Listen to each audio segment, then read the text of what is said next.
కర్నూలు జిల్లాలో ఉల్లి ఈరోజు గొగ్గోలు పెడుతున్నాడు. మొన్నటి వరకు ముఖ్యమంత్రి చేసిన వ్యక్తి. ఒకసారి రికార్డులు చూడండి. 2020లో కూడా ఉల్లి ధర విపరీతంగా పడిపోయింది. ₹2 ₹4 పడిపోయింది. కనీసం ఒక రివ్యూ తీసుకోలేదు. కనీసం రైతులు ఏ విధంగా ఇబ్బంది పడుతున్నారో తెలుసుకోలేదు.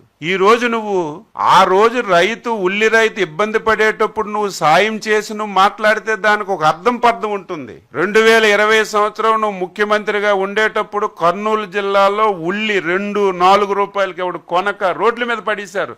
మీ పాత రికార్డులన్నీ చూడండి, మీ పేపర్లు చూడండి. ఆ రోజు ముఖ్యమంత్రి ఒక రివ్యూ కూడా తీసుకోలేదు. ఆ వ్యక్తి ఈ రోజు వచ్చి రైతులకి ప్రభుత్వం అన్యాయం చేస్తుంది, ఉల్లి ధరల పతనమైపోయి కొండం లేదని నిస్సిగ్గుగా నిస్సబ్జుగా అబద్ధాలు మాట్లాడుతుంటే బాధ ఆవేదన కలుగుతుంది. ఈరోజు ఉల్లి కర్నూలు జిల్లాలో ఉల్లి పండింది. మీరందరికీ తెలుసు, లేకపోతే మీ పాత్రికేయుల జిల్లాలో ఉంటారు, కనుక్కోండి. ఎప్పుడు ఉల్లి ఆగస్టు నెలలో ఎప్పుడు రాదు, సెప్టెంబర్ నెలాఖరికి ఉల్లి వస్తుంది కర్నూలు జిల్లాలో. ఈ సంవత్సరం వర్షాలు పడ్డాయి. రైతులు ఆందోళన చెల్లి ఇంకొక 30 రోజుల తర్వాత తీయవలసినటువంటి ఉల్లి పంట ముందే తీసేశారు. దీన్ని ఎవరు మా దృష్టికి చెప్పలేదు. పేపర్లో పడిన వెంటనే, టీవీల్లో వచ్చిన వెంటనే, మా ఆఫీసర్ చెప్పిన వెంటనే ఈ రకంగా ఉల్లుంది, ఇంకొక 5-10 రోజుల్లో ఈ ధరల వల్ల ఇబ్బంది వస్తుందని ముందే ముఖ్యమంత్రి గారు గత నెల 28వ తారీఖున పేపర్లో వచ్చిన వెంటనే అరైవల్స్ వస్తున్నప్పుడే ముఖ్యమంత్రి గారు మీటింగ్ పెట్టి ఏం చేద్దాం, ₹6 ₹8 ₹7 పడిపోయింది, ఏం చేద్దామంటే